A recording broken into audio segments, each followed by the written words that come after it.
KTVU's political analyst Brian Sobel is here now. Brian, at the end of the day, what, if anything, was gained by having Robert Mueller testify? I think it was a reminder to the American people that there are nation states that don't care for our democracy and would undermine it if they could.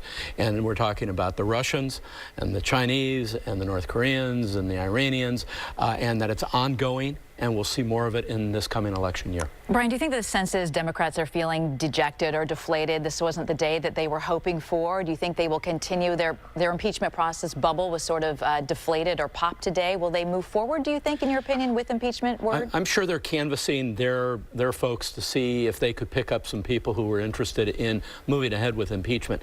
The problem is the American people are come see, come saw on whether they want to see an impeachment, number one. Number two, the election's right around the corner. Three is the expense.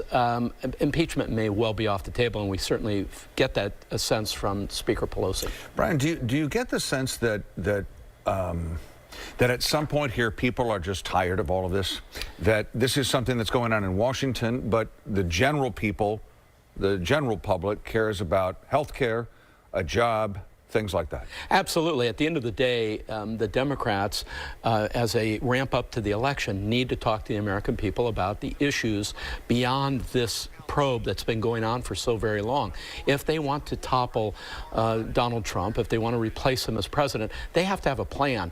And I think the longer they go with this furtherance of these hearings and things, the more they aren't getting to issues that I think people want to hear about. Yeah, these were highly anticipated. This has been a long investigation, a lot of taxpayer dollars spent on this. Do you think that people are, like you said, tired about it? But I lost my train of thought. Where do we go from here? Yeah. I mean, it's just, what's next? Well, and one of the questions is, you know, did we learn anything more today? If you read the Mueller report, you didn't. Everything was there. We didn't hear a whole lot more. So, Julie, to your question, it became kind of a show. And maybe it was just people trying to make points, but at the end of the day, we've got to get back to the business of the election. And I wanted to ask you, too, about Robert Mueller himself. A lot of people said who watched it that it was painful to watch, that he wasn't sharp, he wasn't focused, he couldn't answer a lot of the questions. He wouldn't answer a lot of the questions, I think more than 200 of them. Do you think that in the end, like, there will be new questions now as to who is actually running the investigation, Robert Mueller or his team of associates? Yes, there are going to be questions. And the thing that he could have said and reiterated through the day is this was a 448-page report prepped or prepared by lots of people. I'm not going to know every citation and everything.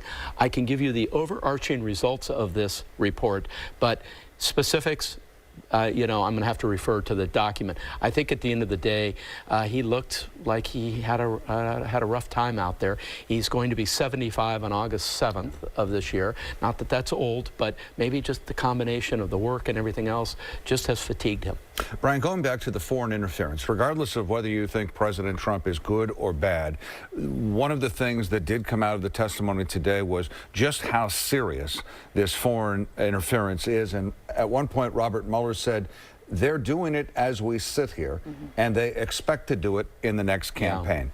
This is serious stuff. Absolutely, and every American ought to take a hard look at this, because if your vote can be moved to another person or anything else, that's the most extreme example, or otherwise influenced, then democracy is at stake here.